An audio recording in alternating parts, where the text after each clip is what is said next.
اور دوزخ اس دن سامنے لائی جائے گی تو انسان اس دن سوچے گا، مگر اب سوچنے سے اسے فائدہ کہاں مل سکے گا؟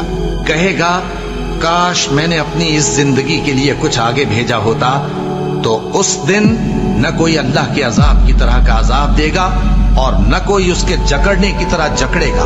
جو لوگ کافر ہیں یعنی اہل کتاب اور مشرک، وہ دوزخ کی آگ میں پڑیں گے اور ہمیشہ اسی میں رہیں گے۔ یہ لوگ سب مخلوق سے زیادہ برے ہیں۔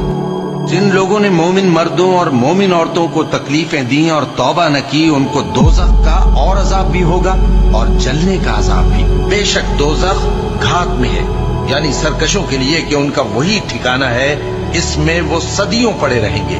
وہاں نہ ٹھنڈک کا مزہ چکھیں گے، نہ کچھ پینا نصیب ہوگا مگر کھولتا پانی اور بدبودار پیپ۔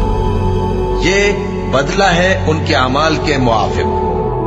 یہ لوگ حساب آخرت کی امید ہی نہیں رکھتے تھے اور ہماری آیتوں کو مسلسل